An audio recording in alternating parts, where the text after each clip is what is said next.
Olá, galerinha do sétimo ano do Colégio Tiradentes, Unidade Avelino Camargos. Aqui é a professora de arte, Letícia, e hoje nós teremos revisão do volume 1, capítulo 1. E nós temos como tema Nas Profundezas das Catatumbas.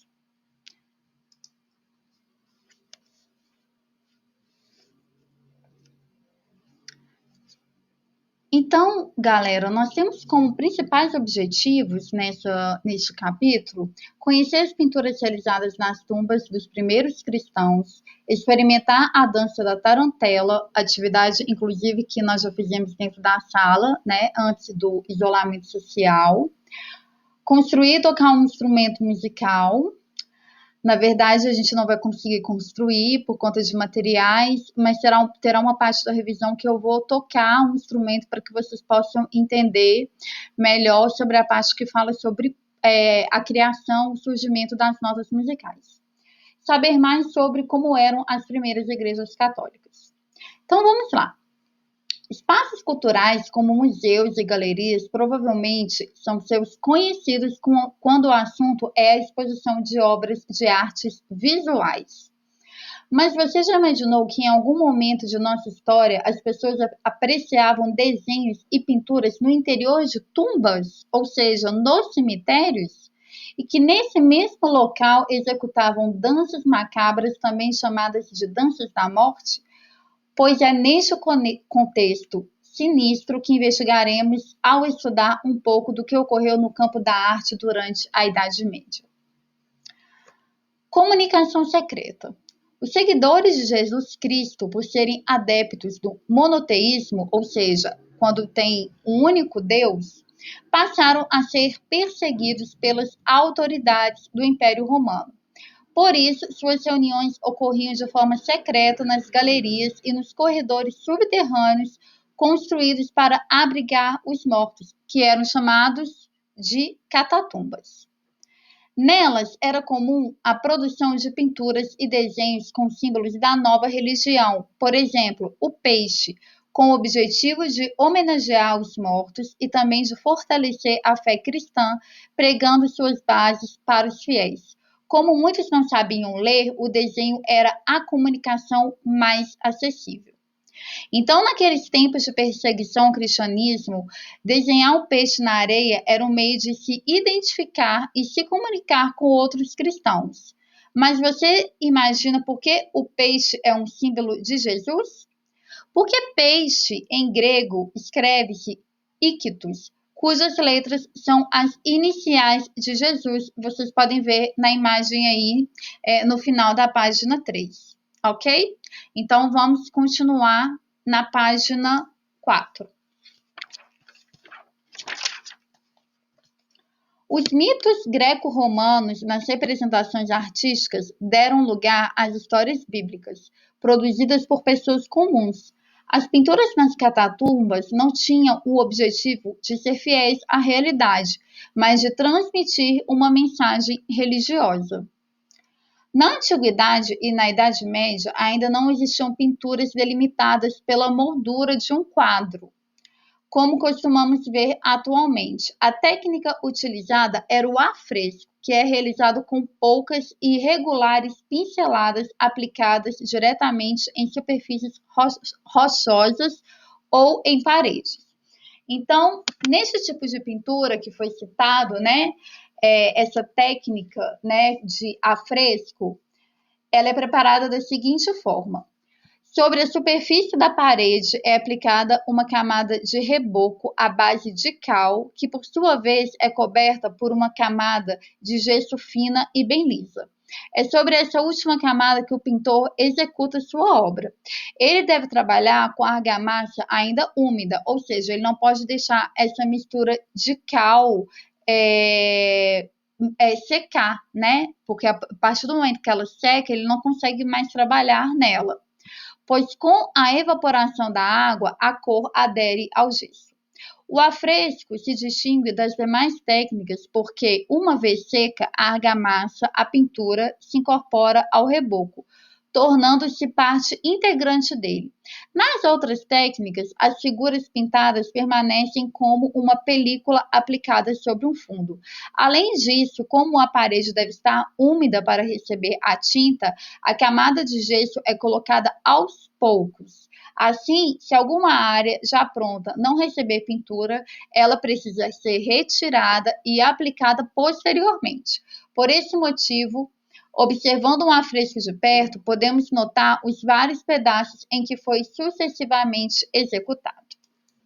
Então, lá embaixo em Apreciar-te, nós temos um afresco que se chama Os Três Homens na Fornalha Ardente, que está na Catacumba de Priscila, em Roma.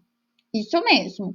O objetivo do afresco ao lado era demonstrar a misericórdia de Deus aos novos fiéis. Ele retrata uma passagem da Bíblia em que três importantes funcionários judeus se recusaram a adorar uma estátua de ouro do rei da Babilônia e foram, por isso, condenados a arder na fogueira. Entretanto, por milagre divino, as chamas não os atingiram. Então, vamos continuar na página 5. Assim como esses funcionários, muitos cristãos eram condenados por se recusarem a adorar os deuses que faziam parte da religião oficial do Império Romano. Ao ver essa pintura, encontravam algum alento em suas atitudes desafiadoras. Note que os homens são retratados com as mãos erguidas ao céu, como em oração, sem sofrer com a ação do fogo. Observe ainda entre o homem do meio e o da direita, um pouco acima de suas cabeças, a presença de outro símbolo cristão, a pomba da paz, que representa o Espírito Santo. Então, nós ainda estamos falando da imagem do afresco que estava aqui, ó, na página 4, ok? Agora nós vamos falar de uma outra imagem que se chama o Bom Pastor, que também está no mesmo lugar, né? Na cidade de Roma. Então, ó, no afresco ao lado, Jesus Cristo foi retratado como o bom pastor. Era dessa forma que ele se descrevia.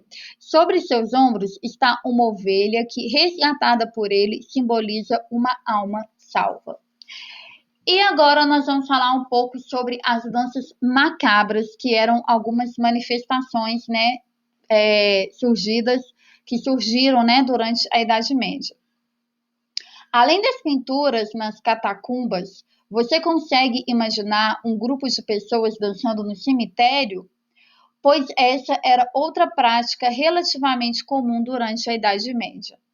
A Igreja Católica organizava cortejos compostos de personagens que representavam Adão e Eva, o anjo que os expulsou do paraíso, a morte, um esqueleto humano segurando uma foice, o rei ou o imperador, o papa, o cardeal, além de homens e mulheres do povo. A prática lembrava a todos que a morte é inevitável, independente de classe social. Com o tempo, as danças da morte, ou danças profanas, ou danças macabras, ou danças tornaram-se profanas. Desculpe, gente, vou ler de novo. Com o tempo, as danças da morte, ou danças macabras, tornaram-se profanas, ou seja, elas não tinham mais ligação com a religião. Passaram a ser praticadas para espantar as doenças que, por causa das precárias condições de higiene do período, se espalhavam com rapidez, dizimando milhares de pessoas. A peste negra, em especial, obrigava a população a lidar constantemente com a morte de familiares e conhecidos. O artista visual Hans Holbein, o jovem que morreu durante uma epidemia de peste, produziu 41 gravuras sobre madeira em que a morte aparece representada por esqueletos dançando. A série se chama Dança da Morte e foi impressa originalmente em Lyon, França, no ano de 1538. Essa é a última imagem preto e branco aí que nós temos com os esqueletos, ok?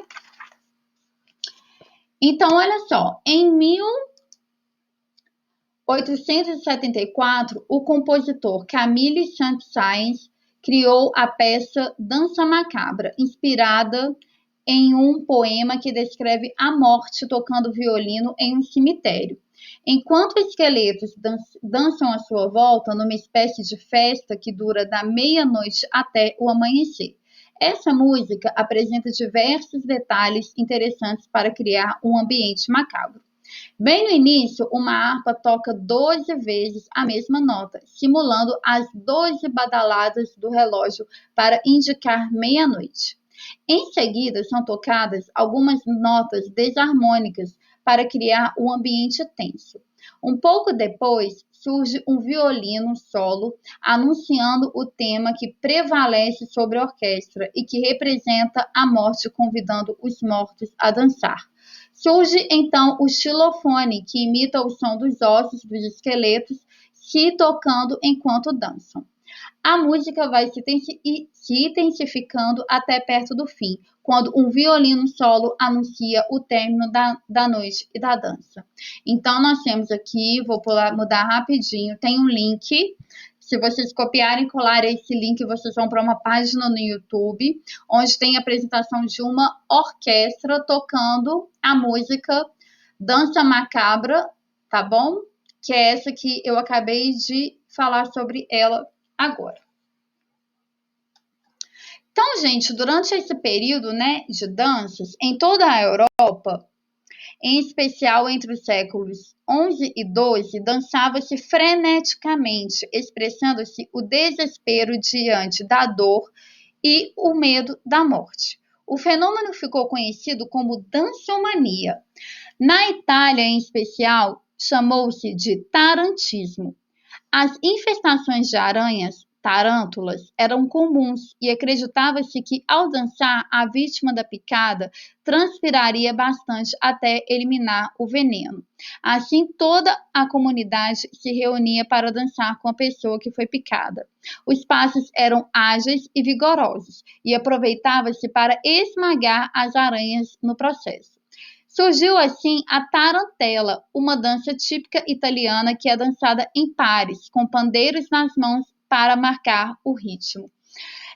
Lembro que nós fizemos, né, a atividade da dança da tarantela na sala de aula. Nós pegamos as tarântulas, né, espalhamos pela sala e a gente eu coloquei uma música, né, de tarantela e a gente ia dançando de acordo com o dado, né, que a gente jogava. Por exemplo, dançar pesado como um castelo, leve como uma fada. E aí vocês tinham que matar as aranhas que estavam espalhadas pela sala. Acredito que todo mundo lembra dessa atividade. Então, continuando, aí eu tenho o link, né, de novo, porque eu tinha voltado. Esse é o link da música Dança Macabra.